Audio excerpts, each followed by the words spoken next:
years. She has not been found. We have not heard anything because of jurisdiction. That's why I'm here. I want everyone to support the legislative. You know, we need this passed to be built. We need this to be passed and heard, because my sister went missing in Albuquerque because of jurisdiction. They're not really doing anything about it. And it's going to be 2 years, guys. March 27, 2022 is upon you. And we have to fix this. We need to work together regardless of jurisdiction, regardless of, you know, we all need to come together, and this needs to be approached and fixed for everyone. And it's just not my sister. There's thousands of people out there that are missing in Albuquerque and surrounding areas in New Mexico. And to be honest, I really didn't know much about this until it hit home. That's when I started saying, okay, this is really happening. Nobody knows until it hits your home. Nobody knows until it actually happens to your sister, your mom, your auntie, your uncle, your brothers, your sisters. These are people that we need to bring home. And I'm tired of people telling me, oh, your sister did this, your sister was like this. No, my sister came from a good home. There's 7 of us in the family. I don't have my sisters here, they live far.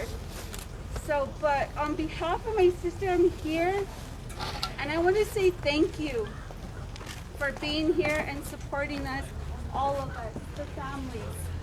And I'm just going to go back to where the regulations, you know, we need to come together. We need to figure something in the jurisdiction. We need to have it come together in one to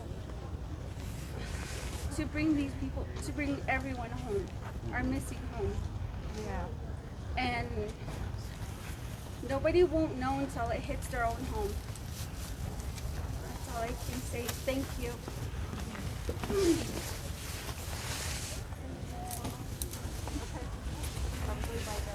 Go ahead.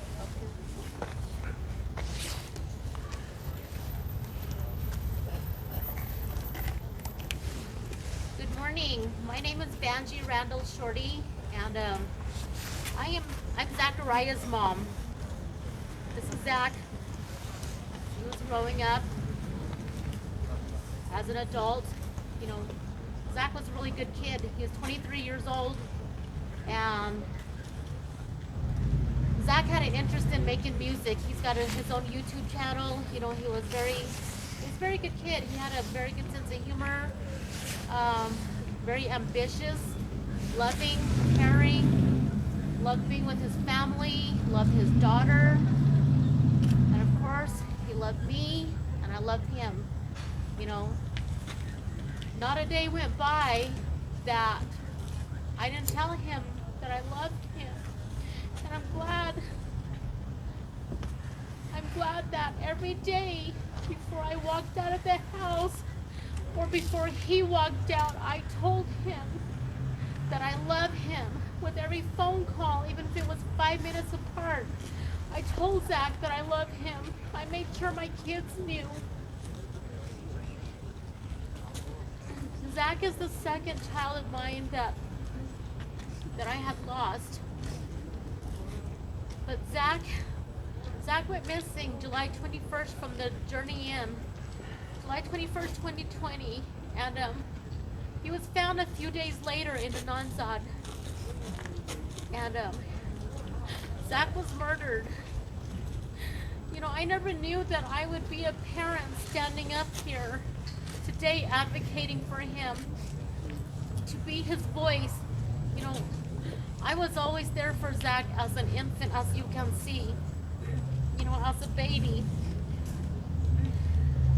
When he took his first steps. When he went off to preschool, I was actually his teacher.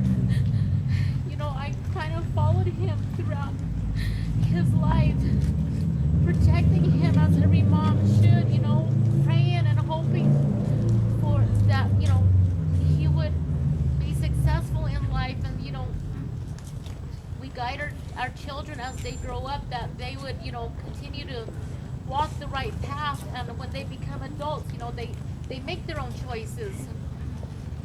They make their own choices, and unfortunately, Zach did take the wrong path. But that didn't stop me from loving him. And I continue to stand here for him today, on his behalf, praying and hoping that changes get made today in the legislative office. There's too many of these missing and murdered happening. And I pray that the community is listening, that our people out there are listening, that they also come forward and help us pass these bills. There's my family's here in support. I see other families as well, for the same reason. And I know that you carry your own heartaches and carry your burdens too, but standing here today, I find strength. I find strength today, and I find a little bit of joy. I don't know if those are the right words, but I'm thankful that you all came forth today as well. And I pray for each one of you. I pray that your hearts get healed. I pray for peace. I pray that your children come home safely. I pray that those were murdered, that justice comes for each and every one of you. I pray that the people watching today, if those that, hurt Zach that day and took his life, that you come forward as well. That those of you who are withholding that information, that you also come forward, that you feel so guilty that you call the FBI and help this mom out. I thank you today, and I thank you, Senator Pinto, for fighting for us. I thank you so much, and I pray that you continue fighting for us.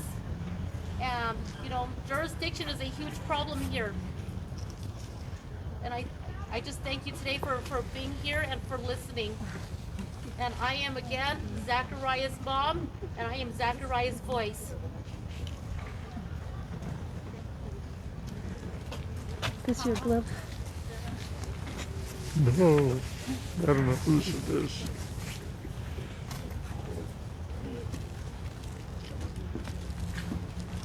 Ayate, Shea Nathaniel Brown, Hunchia.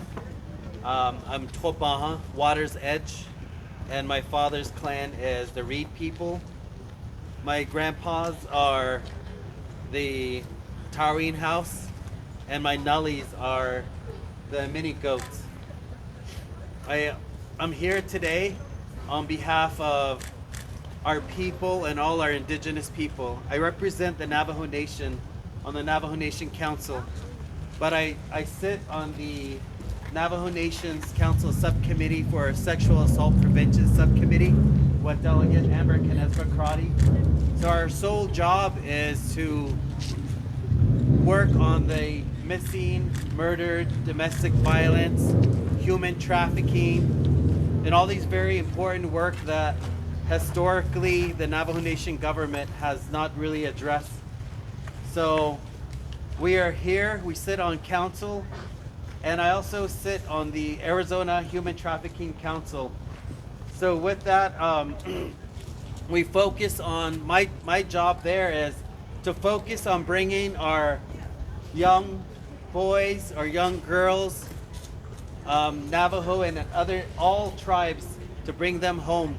We have sting operations to where we bring our children home. One of the stark statistic that I shared, just to kind of give you a brief of what's going on with human trafficking, is it's a multi-billion-dollar industry, meaning that these individuals exploiting our beautiful children, they make on about 5 years ago, it was $35 billion a year. Now it's probably $40 billion a year, and who knows how much during this pandemic. The reason why it's profitable to organize crimes and It's because on a slow day in Phoenix, and I'm not sure that the data in Albuquerque or here in Santa Fe, on a slow day, a young person, a young girl, or a young boy could be sold about 12 times in a 24-hour period. Multiple partners. That's too much for my mind to handle. On a busy day during big sporting events like Super Bowl, again in Phoenix and other around the country, around the world, we interviewed a young person and they were sold about 50 times in a 24-hour period. So the profit that's made from exploiting our relatives. And some of these are the act of Congress over 150 years ago. There are Supreme Court case laws like the Oliphant versus the Squamish tribe of 1976. We are working to dismantle those. And that's everyone here with your soul, with your prayers. We want to continue to work together. And I want our voices to be heard. So thank you to all that have spoken.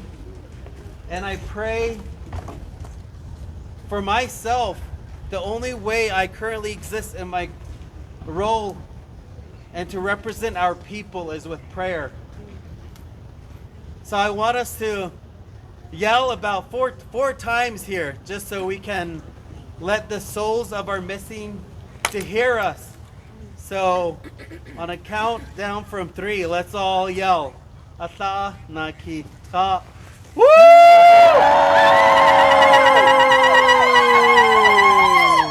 One more time. Woo!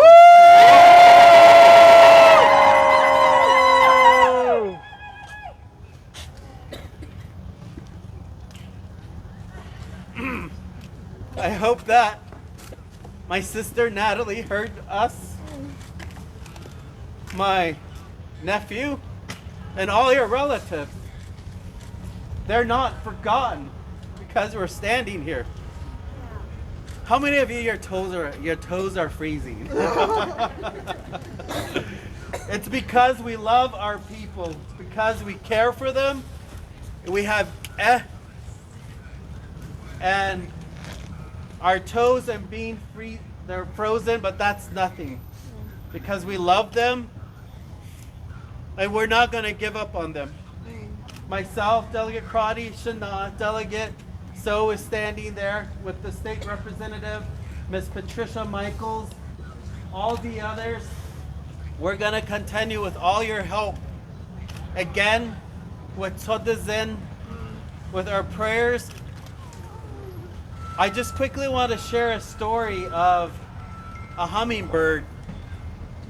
When I first got elected, I got really high anxiety and I went through depression, thinking how can I do this job? How can I represent our people? How can I really speak justice?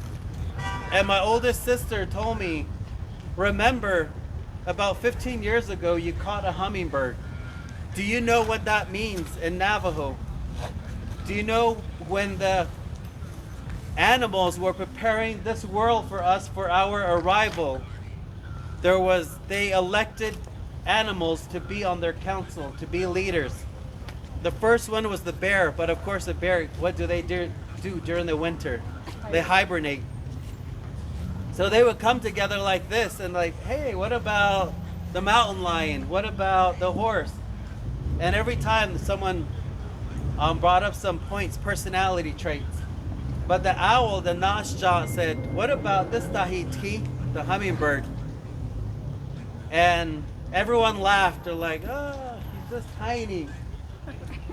They laughed and they're like, no.